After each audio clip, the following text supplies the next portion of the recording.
Uh, Good morning, everybody. Warm welcome, namaste, hello, wherever you are in the world. A warm welcome from me, Ashish Paul. And we are back on Monday again to have a good discussion with experts in different fields. So today we have with us Mr. Gabriel Dayan, and I'll just read a little bit what Gabriel does. He's a natural healer and lifelong practitioner of meditation. In 1982, he created and developed a simple yet powerful formula which combines energy flow with a guided meditation. This eventually came to be called the transformation technique. Gabriel has worked with clients on both sides of the Atlantic and is founder of the Facebook group called Transformation Masters. He's also actively involved with the Relief from Pain, a UK charity which is working towards a closer relationship between Reiki healers and NHS hospitals.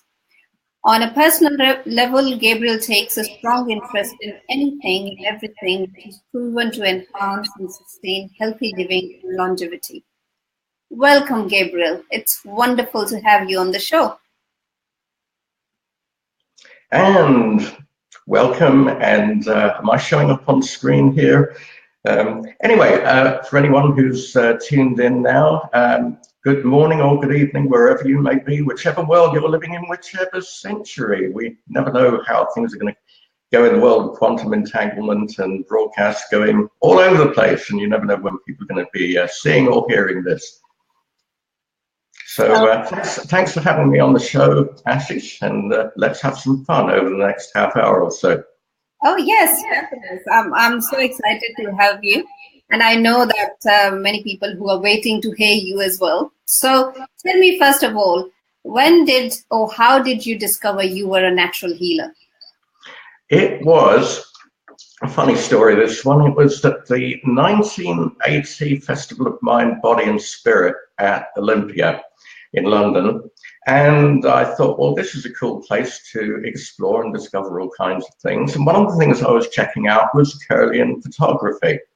And this was before there were digital cameras. So they actually had a dark room on the booth. And you would basically go in there, and then it was under a safety light. So it was dim red light.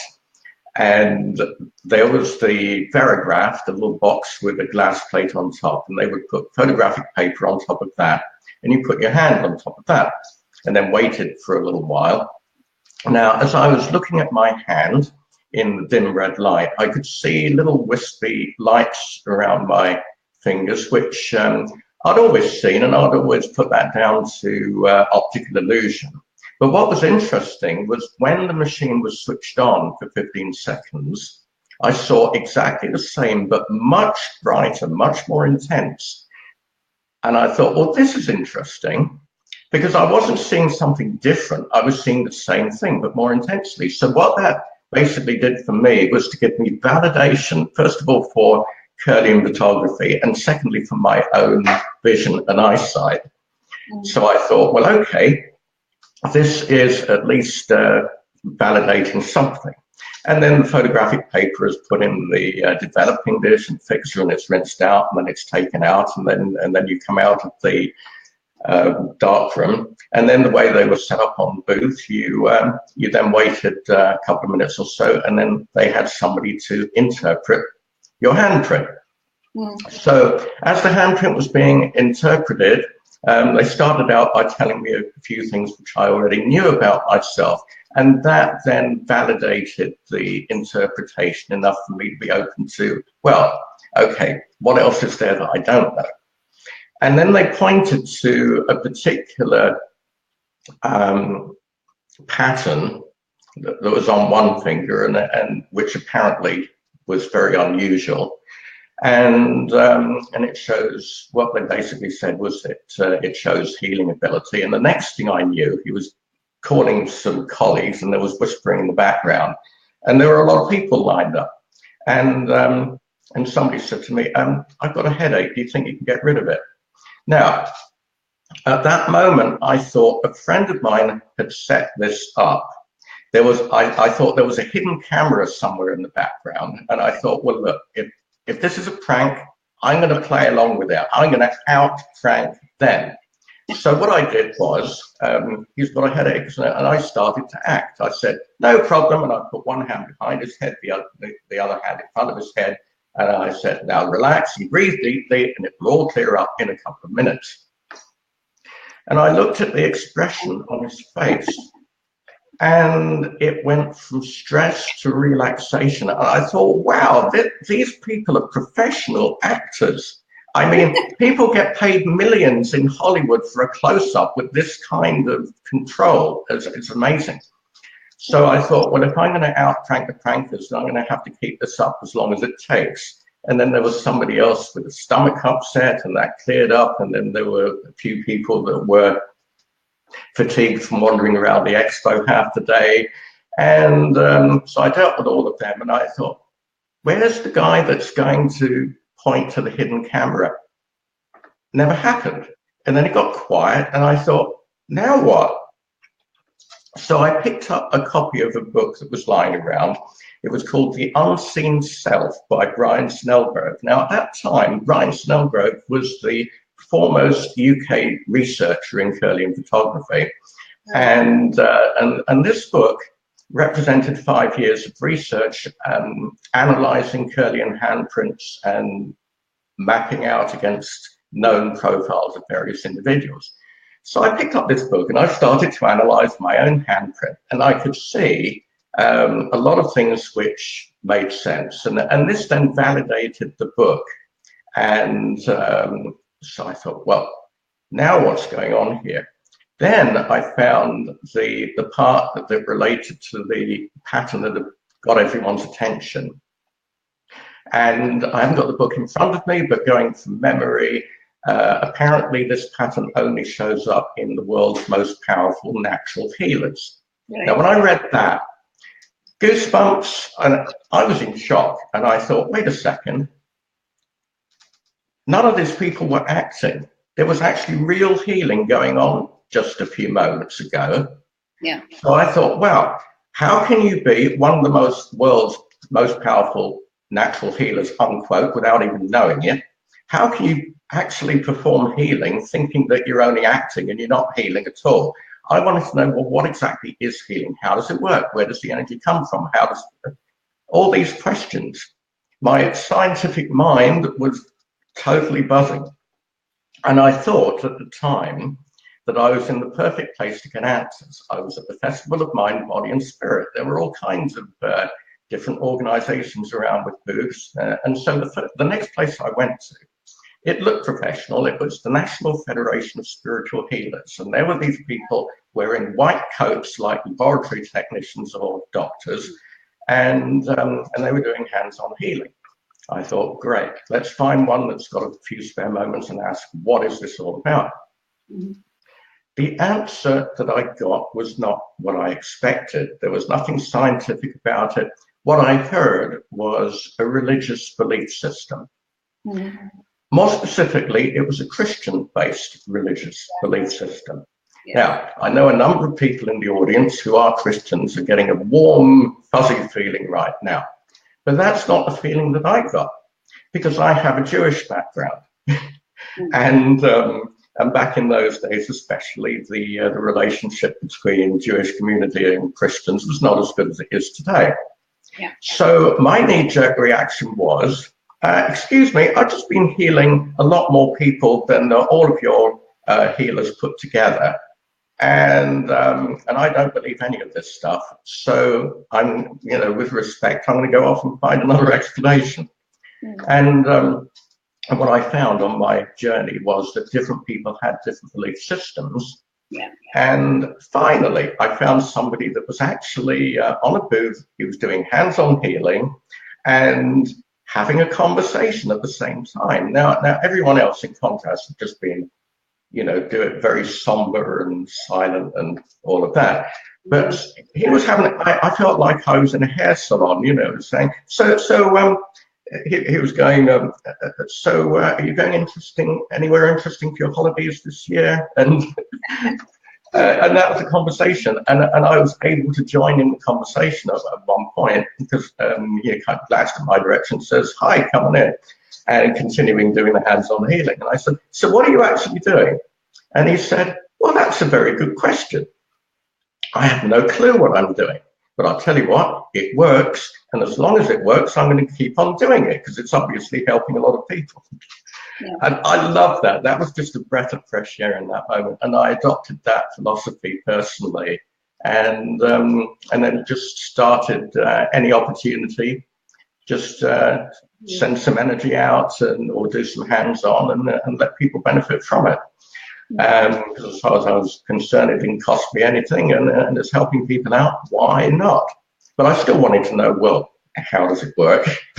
that curiosity kind of went on the back burner because being of service kind of took more. There was more fun, if you like, in being of service rather than understanding how it worked.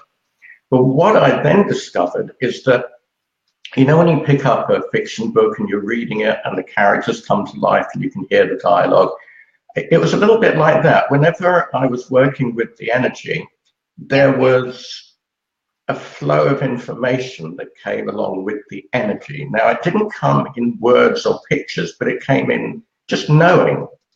And it was a knowing what to say to the other person, where to put my hands, and how to breathe and how to enhance the energy flow. So what I would say now is that everything that I've ever learned about healing, I've actually learned from the flow of energy itself. Yeah. The actual thing. Exactly. No theory about it, no explanation about it, just actually feeling that. Right. And, you know, I think in life in general, we can know far more than we can ever understand. And I believe the reason for that, and we're really through scientific research just beginning to explore dimensions over and above and beyond the traditional familiar 3 dimensions of space and 1 of time, with quantum physics, quantum entanglement discoveries. We're beginning to explore, and what I've noticed is that we can know something in a flash of insight, but it can take years to even begin to understand what we know. And our research in looking to verify or debunk what we know is that research is the intellectual path of understanding. My theory, for want of a better word at the moment, is that the intuition is very sophisticated, and in contrast, the rational mind is perhaps 2% of the front left part of the brain that began to evolve relatively recently. And evolution is a long, slow process. And because of that, the best that the intellect can do is to be a good student. Not try and control everything, but when you know something, you know it, trust that, and then be patient with understanding what we know. You know that you are cold, you know that you're cold, you know? You don't need any validation for it. It's just that you know it. Is that... Oh, exactly. Is that knowing, you know, where there is no intellectual process going on regarding whether you're feeling cold and whether you can prove it or not. So that brings me to another question, that what is your understanding of the underlying principles of holistic health? Yeah, because I deal with holistic health. Everybody talks about holistic health, but what do you understand from it? What is the underlying principle? What do I understand, or what do I know? Okay. What can you explain to us? I will do the best I can to answer this one. And as I see it, we are multidimensional beings. We live in a multidimensional universe. There's a lot more to reality than what we are aware of, what we can perceive. Yeah. And if you look at body, mind, and spirit, we pretty much know a lot about the body through medical research. The mind, there's a lot that we think we know, and there's a lot that we actually do know.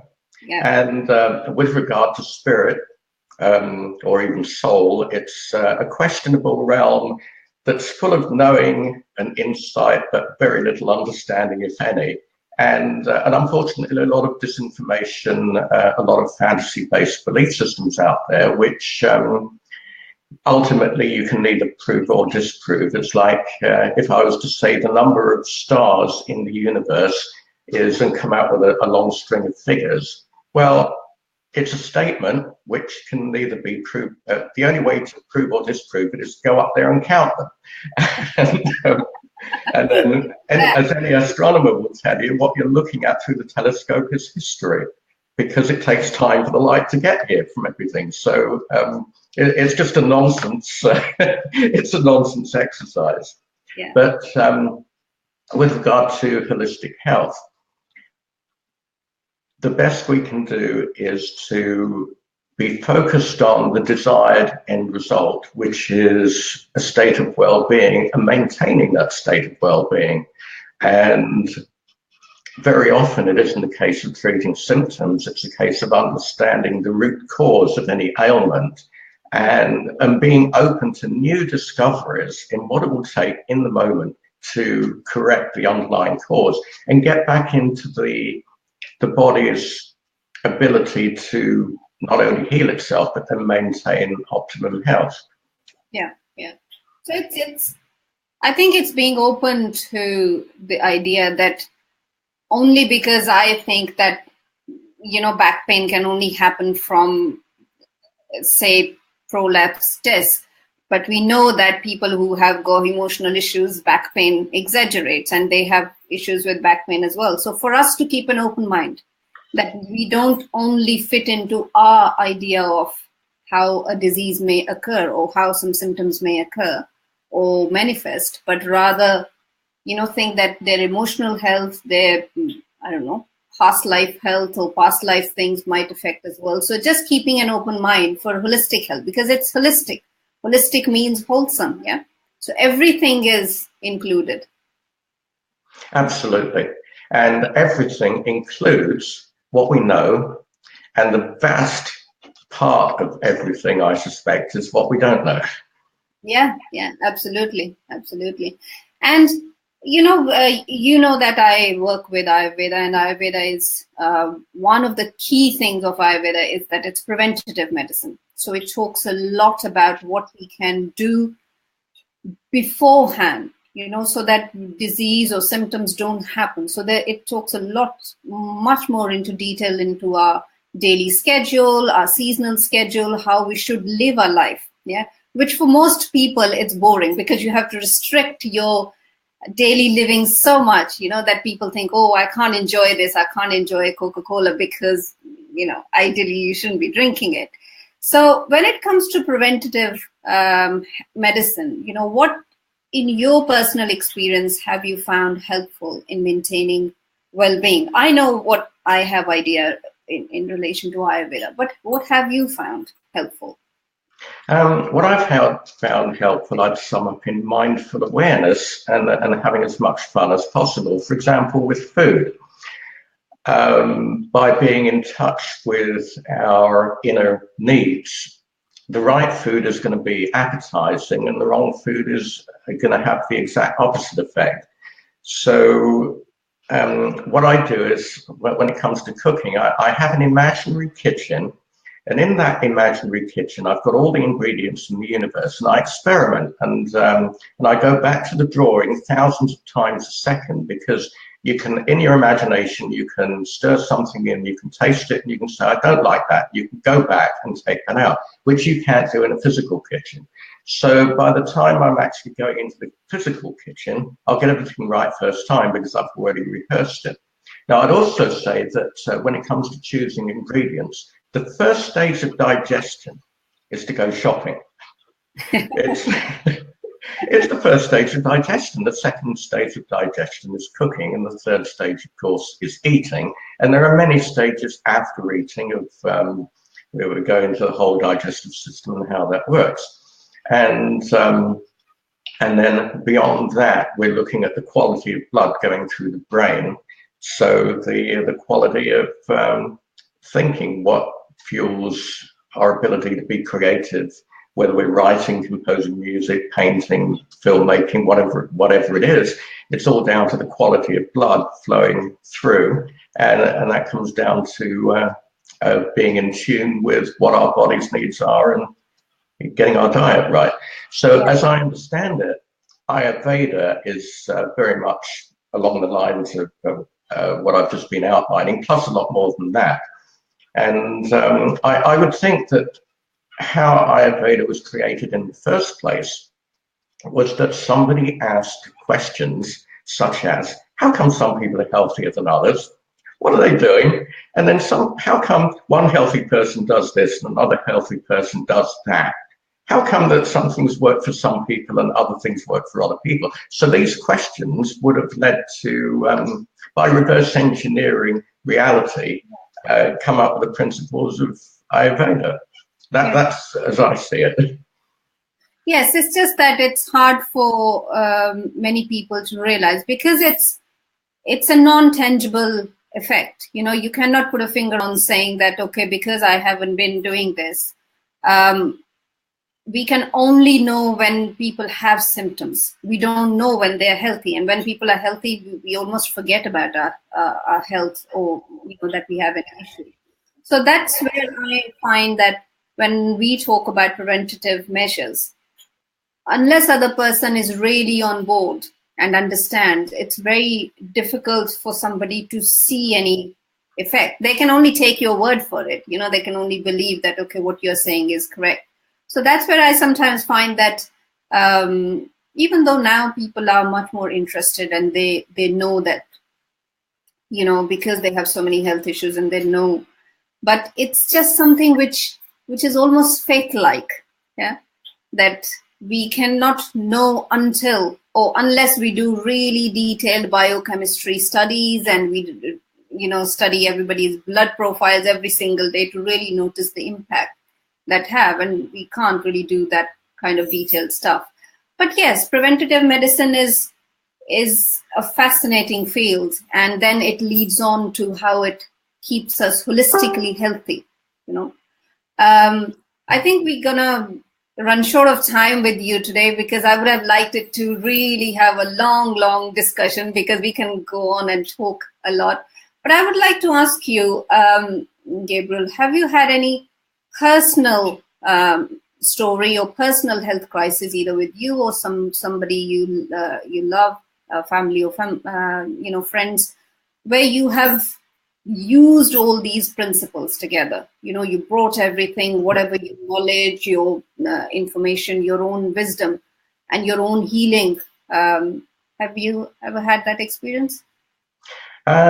Yes. Now, September the 17th, 2008, in the morning, I was about to head out to go to a meeting, and my other half, as she was at that time, said, before you go, can you get something off the top shelf in the garage? And I said, can you wait until later?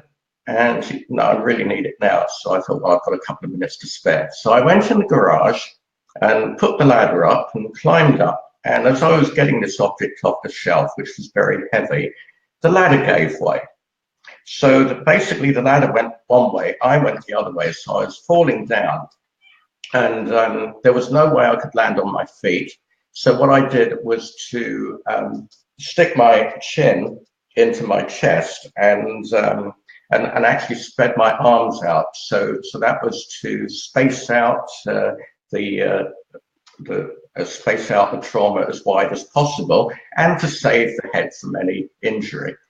That was successful. So I hit the floor, and about 1 second later, I was in intense agony. There was a 1 second of time of being pain-free. Then I realized, no, obviously, information was getting through to the brain about something isn't quite right here.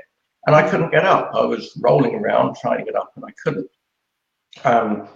I got rushed off into hospital, and the x-rays showed fractures on T5, T6, T9, T12, and a hairline acetabular on the left hip. And then I was measured up for a back brace, and it was like this thing that I was wearing.